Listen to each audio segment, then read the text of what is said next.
Hola, Seth Rodd aquí. Bienvenido a mi mundo que es naturalmente sobrenatural. Estoy listo para darte, justo en este programa, una prueba veraz de que Jesús es el Mesías judío y por lo tanto es el Mesías de la tierra entera. Ya vuelvo. De un cantor en una sinagoga judía que era una canción cristiana. No creí que pusieran una canción cristiana ahí, pero esto se pone mejor. Esta canción probablemente te es familiar. Se llama Prepárame para ser un santuario. Ahora, si buscas la palabra santuario en el diccionario Webster, ¿sabes cuál es una de las definiciones? Lugar santísimo. En el templo, el lugar santísimo es donde Dios mismo habita. Así que la canción dice: Señor, prepárame para ser un santuario, o el lugar santísimo, puro y santo, probado y verdadero, dando gracias. Seré un santuario viviente, seré un lugar santísimo donde Dios mismo va a vivir. Oh, para ti, escuchémosla. Y esta canción nos hace preguntar para las personas judías en esa sinagoga conservadora y para quienes nos ven justo ahora, judío o gentil. ¿Cómo nos volvemos puros y santos? Bueno, la Torá, el libro de Deuteronomio, nos dice cómo. En el capítulo 18, versículos 15, 18 y 19, dice: El Señor tu Dios levantará de entre tus hermanos un profeta como yo. Para ti, era Moisés hablándole a mi pueblo judío. Así que será un profeta como Moisés, y a él lo escucharás. Levantaré para ellos de entre sus hermanos a un profeta como tú, y pondré mis palabras. Quiero que captes esto ahora. Pondré mis palabras en su boca. En otras palabras, dentro de su santuario. Dentro del lugar santísimo. Su cuerpo es como el santuario que guarda la voz de Dios. Ahora, si guardara la voz de Dios, eso significa que las personas judías en esa sinagoga cantaban una canción a Dios para prepararse para recibir la palabra de Dios o al mismísimo Dios en su interior. Y el que vendrá, obviamente será más grande que Moisés. Moisés no pudo hacer esto, debía ser alguien que viniera. Y el que vendrá les dirá todo lo que yo le mandé. Y luego hay ciertas consecuencias si no obedeces lo que él diga. Si alguien no presta oído a las palabras que el profeta proclame en mi nombre, yo, es Dios quien habla, yo mismo le pediré cuentas. Eso es muy serio. Ahora, el que vendrá y que morará en nuestro cuerpo, que será un lugar santísimo, es el Mesías. Y la sombra perfecta del Mesías era el sistema entero del sacrificio de animales en el templo. Tomaban un cordero inmaculado y éste moría por los pecados en el Yom Kippur. Y lo llamamos sustituto. En otras palabras, el animal moría por nuestros pecados cada año. Y en Génesis 22:8, Abraham sacrificaría a Isaac y Abraham dijo, diciéndole a Isaac: Dios mismo proveerá el cordero para el holocausto. En otras palabras, Dios preparará sobrenaturalmente al cordero para la sustitución, pero este será más grande que Moisés y será el sustituto para el sacrificio por los pecados y durará la eternidad. Dios nos llama a ser santos, como Él es santo. Y no solo nos llama a caminar en santidad, y la única manera de hacerlo es si Dios mismo está dentro de nosotros, el lugar santísimo, en nuestro cuerpo. Y Él va a prepararnos con un don maravilloso para tener la habilidad sobrenatural de caminar en lo que Él nos pida. Pero no podemos hacerlo con lo que se conoce como el antiguo pacto. ¿Por qué no podemos? El templo se destruyó en el 70 DC, pero no temas. Dios nunca nos deja sin salida, un camino para ser santos. Él dice en el profeta Jeremías que viene un nuevo nuevo pacto. De hecho, él lo compara con el antiguo, dice en Jeremías capítulo 31, versículos del 31 al 34, vienen días, dice el Señor, en que haré un nuevo pacto con el pueblo de Israel y con la tribu de Judá. No será un pacto como el que hice con sus ancestros, el día en que los tomé de la mano y los saqué de Egipto, ya que ellos lo quebrantaron, a pesar de que los amaba como un esposo ama a su esposa, dice el Señor. Pero este es el nuevo pacto que después de aquel tiempo haré con el pueblo de Israel, dice el Señor. Número 1. Pondré mis instrucciones o mis palabras dentro de ellos, en ese santuario vivo, el lugar santísimo, su cuerpo. Ese es el número 1. E incluso lo escribiré en sus corazones, dentro de su lugar santísimo. Número 2. No tendrán que enseñar a sus vecinos, ni siquiera tendrán que enseñar a sus parientes diciendo, debes conocer al Señor, porque todos me conocerán. Ahora hay un punto de inicio para que lo conozcan. Y ese punto de inicio es cuando la palabra de Dios o Dios mismo vive dentro de ti. Luego el tercero, si eso es suficiente, como el Pesaj, la Pascua. Pero el tercer beneficio, de acuerdo a Jeremías, es yo les perdonaré sus iniquidades y nunca más me acordaré de sus pecados. Bueno, debíamos tener el Yom Kippur cada año, pero Dios dijo, vendrá un sacrificio donde que el más grande que Moisés o el Mesías no se acordará más de nuestros pecados, no solo serán cubiertos, serán eliminados.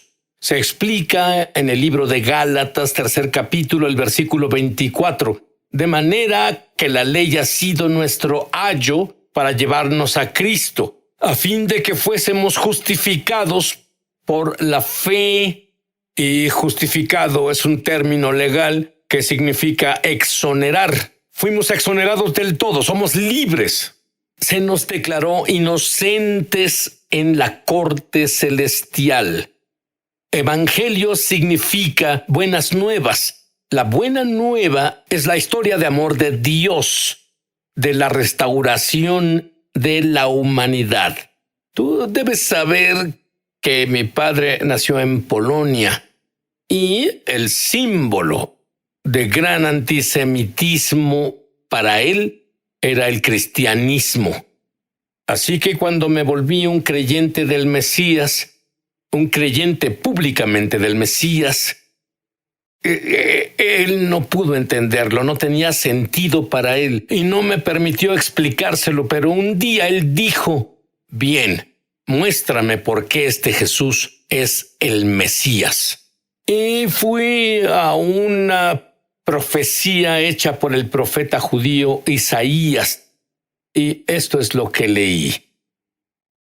En Isaías capítulo 53, versículo 1, y solo llegué al versículo 11. ¿Quién ha creído a nuestro mensaje? En otras palabras, ¿quién creerá el reporte del profeta? Y era Isaías hablando, ¿quién ha creído nuestro mensaje? ¿A quién se le ha revelado el poder del Señor? Creció en su presencia como vástago tierno, como raíz de tierra seca. En otras palabras, habrá un nacimiento milagroso. No había en él belleza ni majestad alguna. No era atractivo y nada en su apariencia lo hacía deseable, despreciado y rechazado por los hombres. Varón de dolores, y cargó con nuestras enfermedades. Ahora, en hebreo, noté que en la Biblia cristiana tal vez no diga eso, pero el hebreo en realidad dice dolores y enfermedades. En otras palabras, no solo los pecados entran en esto, sino los dolores y enfermedades de la humanidad, y como aquel al que damos la espalda fue despreciado, y nosotros, el pueblo judío, no lo apreció. Soportó enfermedades, no eran suyas, soportó las nuestras y cargó los dolores. Pero nosotros lo consideramos herido, golpeado por Dios y humillado. Pensamos que Dios lo castigaba, pero fue traspasado por nuestras rebeliones y molido por nuestras iniquidades. Sobre él recayó la sanción o el castigo, precio de nuestra paz en él. Y luego las buenas nuevas. Y por sus heridas, sabes que cuando tienes heridas, sale sangre del cuerpo humano. Así que por sus heridas, con su sangre, con esa sustitución, con ese sacrificio, nosotros, el pueblo judío, no será sanado. Fuimos sanados. Como ovejas nos perdimos. Esto se escribió 800 años antes de que el Mesías viniera a la tierra. Y del profeta Isaías: andábamos perdidos como ovejas. Cada uno seguía su propio camino. Y el Señor hizo recaer sobre él la iniquidad de todos nosotros. Maltratado y humillado, ni siquiera abrió su boca. ¿Te imaginas ser oprimido? Fue peor que la opresión. Las Escrituras lo dicen, que fue golpeado duro. Nadie se preocupó. Fue arrancado de la tierra de los vivientes. Es otra forma de decir que murió. Él murió por la transgresión de mi pueblo, y murió entre los malhechores, aunque nunca cometió violencia alguna, ni hubo engaño en su boca. No hay nadie en la Biblia de quien Dios diga esto, excepto del sustituto perfecto. Y él quiso, y dicen, no había ni un engaño en su boca. Pero el Señor quiso quebrantarlo. Y eso, en ese punto alto, dijo mi padre, estás leyendo una Biblia cristiana. Y le dije a mi papá, esta Biblia fue publicada por la Sociedad Judía de Publicaciones. Y mira esto, fue dedicada por un rabino ortodoxo. Pero mi padre tenía aún tantas preguntas. Pero él ni siquiera me preguntaba. Se congeló y yo no pude discutir el asunto de Jesús jamás. Este es el gran problema que el pueblo judío tenemos. Leemos en el mismo Tanaj que cuando el Mesías venga, el lobo vivirá con el cordero, habrá paz en la tierra. Y tú dices, mira alrededor, no hay paz en la tierra. Pero luego hay todo un grupo de profecías como la que acabo de leer, que Él morirá por nuestras enfermedades y morirá por nuestros pecados. Y por sus llagas fuimos sanados. Fuimos totalmente, nuestros pecados fueron expiados. Entonces, ¿cómo explicas el hecho de que parece que un Mesías morirá por los pecados, el otro Mesías marcará el comienzo de una era de paz, y todo en el mismo Tanaj? Bueno, los antiguos rabinos antes de la venida del Mesías dijeron dos Mesías: el Mesías Ben, hijo de David, Marcaría el comienzo de una era de paz, pero antes de que eso ocurriera, debía haber un Mesías Ben José que sufriera en nuestro lugar. Y si en lugar de dos Mesías, ¿qué tal un Mesías con dos apariciones? Una para hacernos un santuario, un lugar santísimo para Dios. Y una vez hecho esto, que regrese a marcar el comienzo de una era de paz. Tiene más sentido. Yo soy judío. Creo en un solo Dios.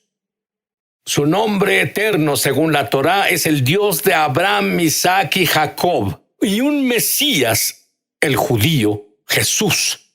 Isaías 65:1 lo explica más. El Señor dice: me di a conocer a los que no preguntaban por mí. Dejé que me hallaran los que no me buscaban.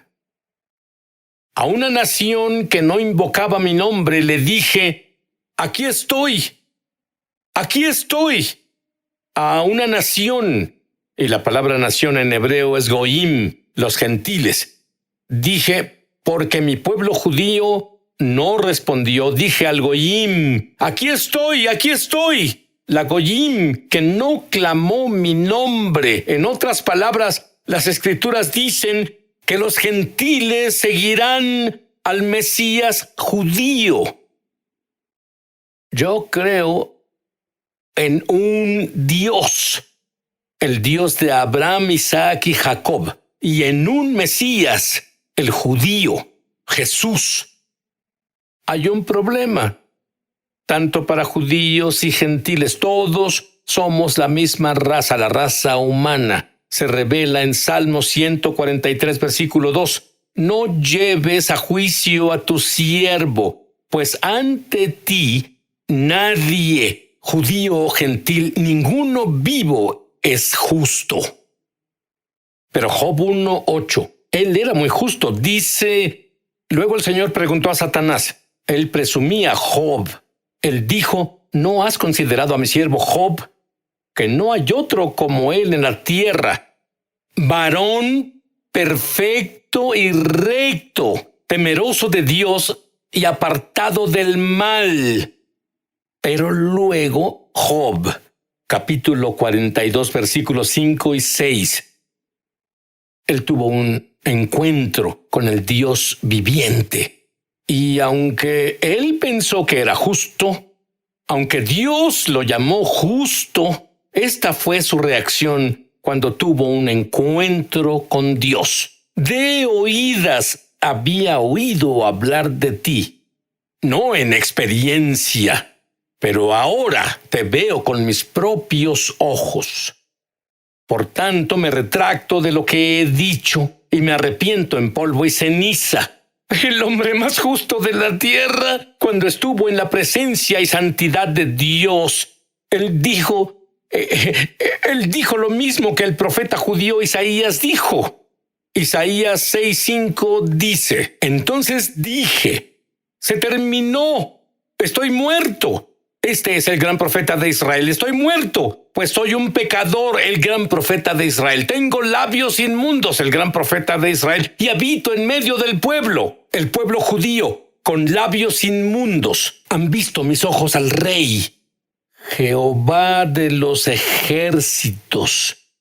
Y una vez que ves al Rey, por más justo que te creas, ves amor puro, ves santidad pura, ves la pureza por primera vez, lo opuesto a los humanos imperfectos que juzgas: soy mejor que esa persona, no soy tan bueno como esa persona. No, comparado con la santidad de Dios, toda la justicia es trapos de inmundicia. Romanos 10:13 dice: porque todo el que clame, ayúdame Dios, recibe ayuda. Y adivina qué, el peor día de mi vida, oré a Dios. No tenía a quién acudir. Y mi corazón tenía dos palabras, las mismas dos palabras: ayúdame Dios, ayúdame Jesús. y Él me rescató. La gloria que estuvo en Moisés invadió mi recámara. Y luego sabía que Jesús era mi Mesías. Eso fue hace 50 años. Bueno, esa misma gloria cayó sobre mi padre.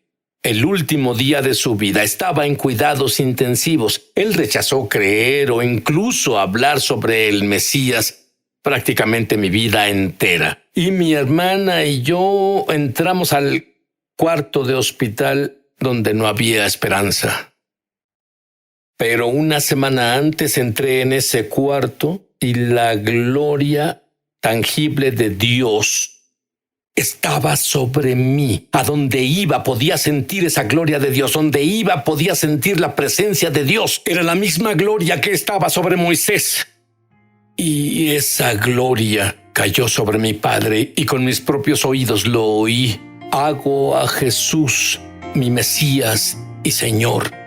Esa misma gloria está en el estudio ahora. Muchos sentirán la presencia y muchos que oren conmigo, ayúdame Dios, la van a sentir en el futuro. Pero, ya sea de inmediato o en el futuro, la gloria está aquí ahora, justo ahora en el estudio. Quiero decir una oración. Esta es la oración. Quiero que tengas tu propia experiencia con Dios. Quiero que Dios viva dentro de ti. Quiero que tu cuerpo sea el lugar santísimo. Quiero que ya no te sientas solo. Quiero que tengas tu propio conocimiento experiencial de Dios.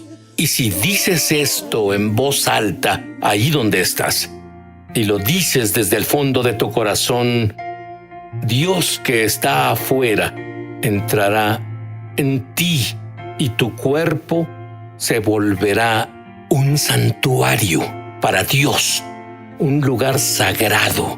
Repite en voz alta: querido Dios, he cometido muchos errores de los que me arrepiento.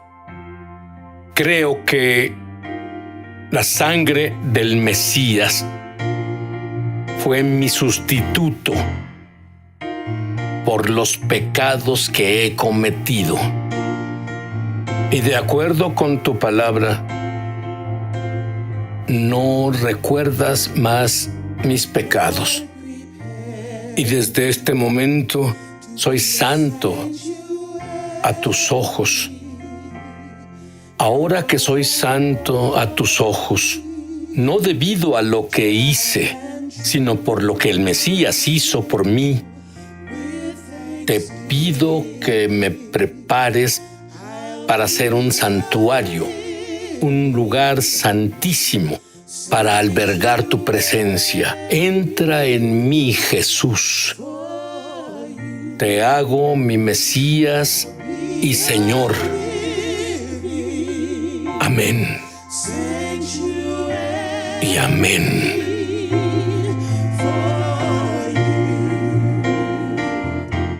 Me emociona al extremo anunciar que lanzamos nuestra escuela de ministerio Es Sobrenatural en español. Entra en el enlace para comenzar tu viaje sobrenatural. Y en realidad espero verte crecer en la gloria, en el Espíritu y en mi